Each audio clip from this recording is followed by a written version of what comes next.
प्रत्येक वर्ष 14 सितंबर को हिंदी दिवस मनाया जाता है।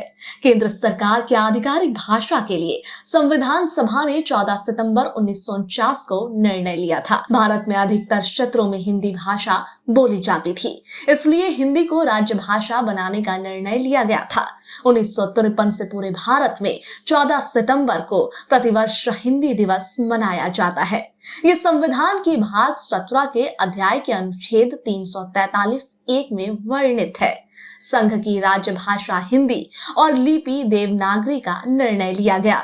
हिंदी के मूर्धन्य साहित्यकार राजेंद्र सिंह के जन्मदिन होने के कारण इस दिवस को चुना गया। जब राष्ट्रभाषा के रूप में हिंदी चुना गया और लागू किया गया, तो अहिंदी भाषी राज्य के लोग इसका विरोध करने लगे। इसलिए अंग्रेजी को भी राज्य भाषा का दर्जा देना पड़ा। इस कारण हिंदी में भी अंग्रेजी लैंग्वेज लाइक इंग्लिश का प्रभाव पड़ने लगा।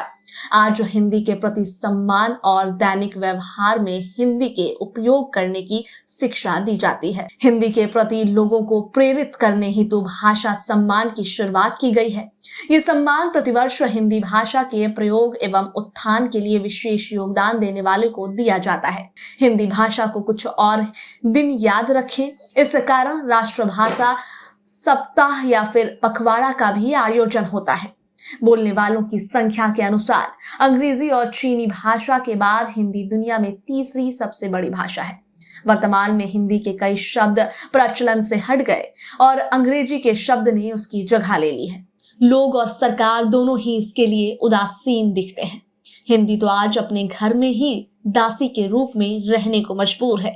हिंदी को आज तक संयुक्त राष्ट्र संघ की भाषा नहीं बनाया जा सका। विडंबना ही कहेंगे कि योग को 177 देशों का समर्थन मिला, लेकिन हिंदी के लिए 129 देशों का समर्थन भी जुटाया नहीं जा सका। सभी सरकारी कार्यालयों में अंग्रेजी के साथ स्थान पर हिंदी का उपयोग करने की सलाह दी जाती है। सामान्य बोलचाल में भी अंग्रेजी भाषा के शब्दों का उपयोग धड़ल्ले से हो रहा है, जिससे धीरे धीरे हिंदी के अस्तित्व को खतरा पहुंच रहा है। मातृभाषा हिंदी धीरे धीरे क्षीण और फिर दशकों बाद विलुप्त होने का खतरा बढ़ता जा रहा है। वाराणसी स्थित विश्व में सबसे बड़ी हिंदी संस्था आज बहुत ही खस्ता स्थिति में है। गांधी जी ने हिंदी को जनमानस की भाषा भी कहा था।